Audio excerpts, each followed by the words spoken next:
Voice of Kerala रे सनम को सगुंदरम साउते लासाड़े जोहार बेंगल पनत पुरुलिया जिला हुड़ो थाना रे लेदाडी अतु रे मिद बापला कमी होरा को पारम का जहाँ दो समाज सुधार लेकाना कमी बेरल दा ते नवा बापला को पारम का तो नित उना बेरल दा ते बापला पारम आकादा को नोरे चेलका ऐकवना तीन नुई ओड़ा गार्जियन बोन नाम कादिया नुई सला बोन रपोड़ा तो नवा बेरल दा पारम रे चेलकाय बुझेव का। अच्छा गंके नवा लई में से जहाँ बेरल दा ते नोडे बापला भी पारमेन तपेया नवा की सरी के बेरल दा तपे पारम का? हाँ नवा दो सरी के बेरल दा ते पारम हुई केना। अच्छा नवा बेरल दा पारम कना नवा रे जहाना एटकेटोड़े असुविधा को नवा दो बांग हुई केना बांग हुई कना माने नपाय के पे बुझेव करा नपाय गेले बुझेव करा। अच्छा उपरूम नसना गंके लई में उपरूम दो हुई कान दिए जोगिंदर सोरेन ग्राम लेदाडी थाना हुड़ो हुड़े आपात नितुम सीताराम सोरेन सीताराम सोरेन जहाया बापला हुयन उनिया नितुम लक्ष्मीदास सोरेन लक्ष्मीदास सोरेन। अच्छा अच्छा नोडे नुई आर मिटे गंके बोन नाम कादिया नुई कटी बोन कुलिया नोडे सारीगे चलका बेरल दाते बापला का हरा को पारम के तो ओना इदी कते बोन कुलिया गंके मांग ते अबिना उपरुम लैबेन। जोहार गे अलिया नितुम दो सुधीर चंद्र हंसदा अतु लदाडी टोला केसेगुना हुड़ा पुरुलिया वेस्ट बंगाल साथे ना केसेगुड़ा अतुरेन मंजी बाबा आदो नोआ जे आपे हो होयतो अब सावता समाज रना हांडी दो मिद लेका अड़ी सदाय खना बोन बोंगा बुरु गु काट गया मिद लेकान तु समाज तेरे को लइआ जे हांडी गे आबवा उपरुम कना तीन हांडी बदलते होय जे बेरल दा पे एक्सेप्ट किदा जे बेरल दा पे अपनार के नोरना आपे चेक उनकना पे नेलनाम के जे बेरल दा ते तीन आबवा बोंगा बुरु कभी पे पारमेआ कटी लई बेन नो आदि कते। हैं आले तिहिं हांडी बदलते बेरदा ले चडोरिया तो नितो दो नोआ आले पे शर्मा गान हुयु कना पे शर्मा खन नोआ हांडी बदलते बेरदा ले चडोरदा और ओनारे आरो 4-5 टी बापला भांडान से छूत छटियर को हले पारम का ओना सते मिटांग कराम अचले दाले आले मुद्रे उन ओना हले पारम का बेरदा तके तो मेखान नोआ को कमी होरा पारम कना पे शर्मा दोरी नगर कमी दले यानदे नोआ नापाय गे कोनो एटकेटोड़े बांग हिजु कना और नितो दो हिकना आले हमटी जुग को बदलना साथे माने जुग से ताल मिलाना चेष्टाया माने चेलका जे उनदिन होय अब हंडी बन चोरर गु कदा मेखा उनारे अब तो से पहिल लिका के मेना बना कोनो परिवर्तन बांग हुई कना मेखा हंडी दो बन नेल मिटा निशा जिनिस कना और निशाते माने अडी गान होड़ा माने संसारे रपुदा हरमय नासा तकवा बड़ी तकवा भोग को बड़िजो कान तकवा तो उना ले नेलदा जुदी अब हंडी बदलते जुदी ना बेराते बन कमी बन एनखान उनारे जुदी एटकेटोड़े बांग हुआ ताले एनखान दो माने असुविधा दो काठेन अदो उनाते नेलदा कोनो एटकेटोड़े बांग हुई कना हंडी बदलते बेरदा उना हंडी बदलते बरचों आरो बेरदा दो आरो नापाय कमी हुई कना चेलका नापाय कमी जो हई हाले बापला पारम ना बापला रे नेल कना जे नोडे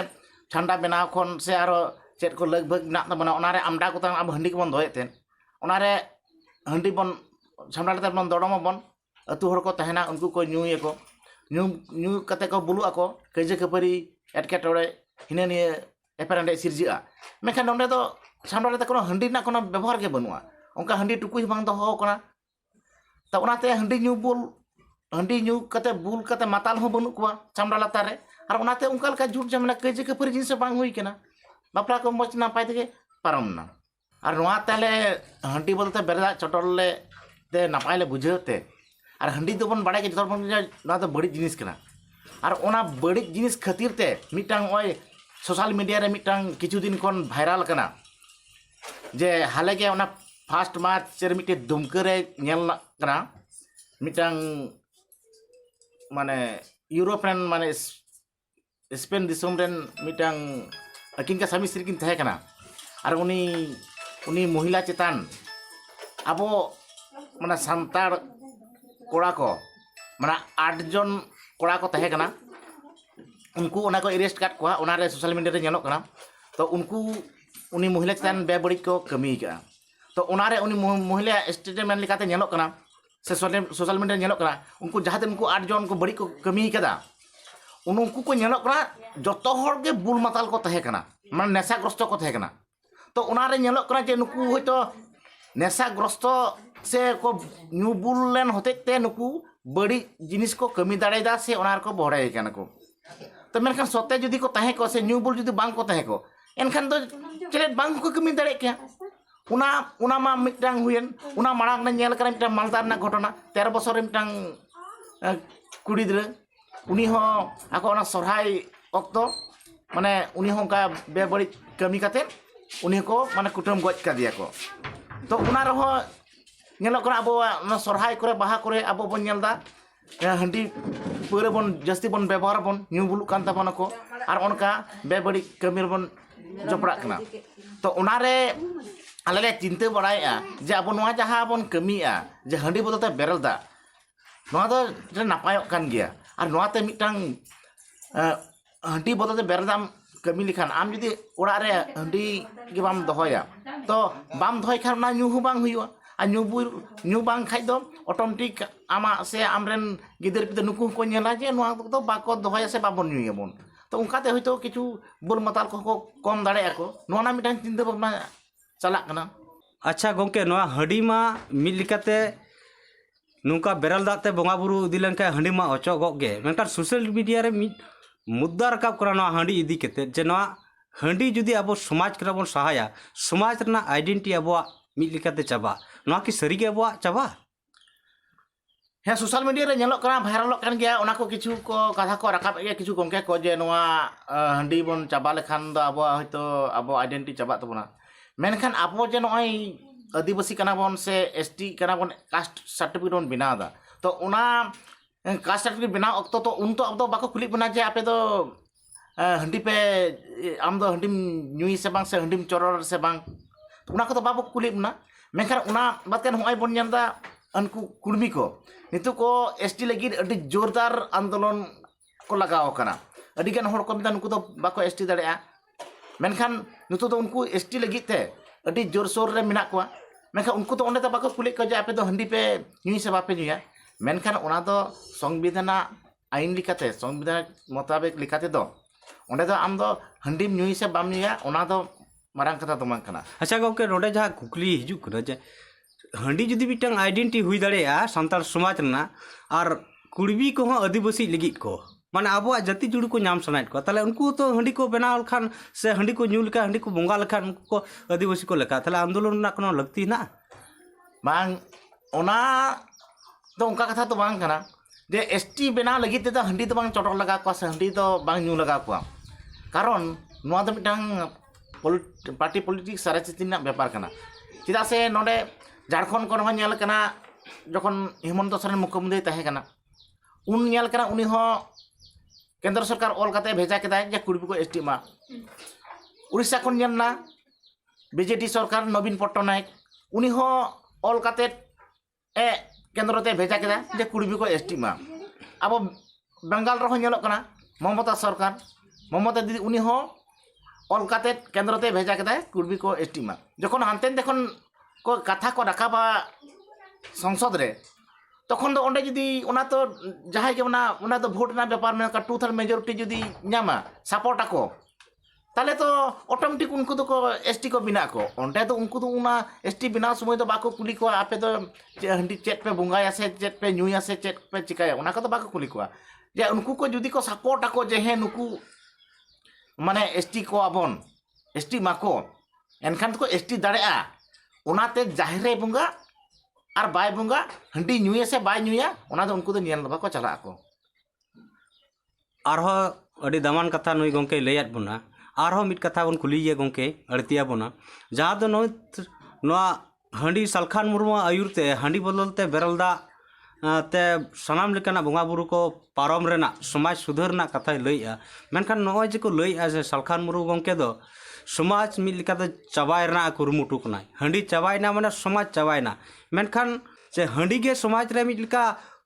परिवर्तन का हंडी ते बेरल हांडी बदलते बेरल दा से समाज रा आयमा किछु आरो दिन दिन ते माने परिवर्तनशील हिजुक कना देखो इतो तो जुग से ताल मिला कर चला हुआ उन दिन अब हांडी बन न्यू का बन व्यवहार का बन मेखान अब तो इनका के मेना बना सीधा लेका के मेना बना मेखान नितो दो अब तो उना दो जथोर बन बड़ाया जे जहां हांडी न्यूई और जहां हांडी बाय न्यूई उन्नी होय बड़ाया दो नेशा कना नेशा ते तो बड़िया बबुला एनते रहो किंतु अब बन न्यूया बन मेनखान अड्डी किछु बदलक कना ने पहिल जुदी बन नेला पहिल खन नितो दो आबोआ पहिला जहां राय रीत से हरब बांदे उना को नितो दो जतो बन बदल चबाव कदा उड़ा दुआर बोंगा बुरु कोहो आबरन को बदलक कना कारण एमिति अब बन बड़ाय जे अब दो माने प्राकृतिक बोंगा जाहिर बोंगा हड़ कना बन मेनखा एनते रहन तो अब दो अतु अतु बन नेलदा मूर्ति बन पूजाया मेनखा अतु बन बड़ाय बन मूर्ति पूजा दा अब दो बांग कना माने अड्डी किछु के नोआ तो उनते दो परिवर्तन चला कना जतो बन बदल इदी दाबन मेनखा नितो दो पहिला जबन लाड़ साकाम पटमंडी ते कना ओना बदल टुकुई हंडी हुइना टुकुई हंडी बदल ते नितो दबन मेदा बेरल दा तो बेरला ते ना बेस बन बुझदा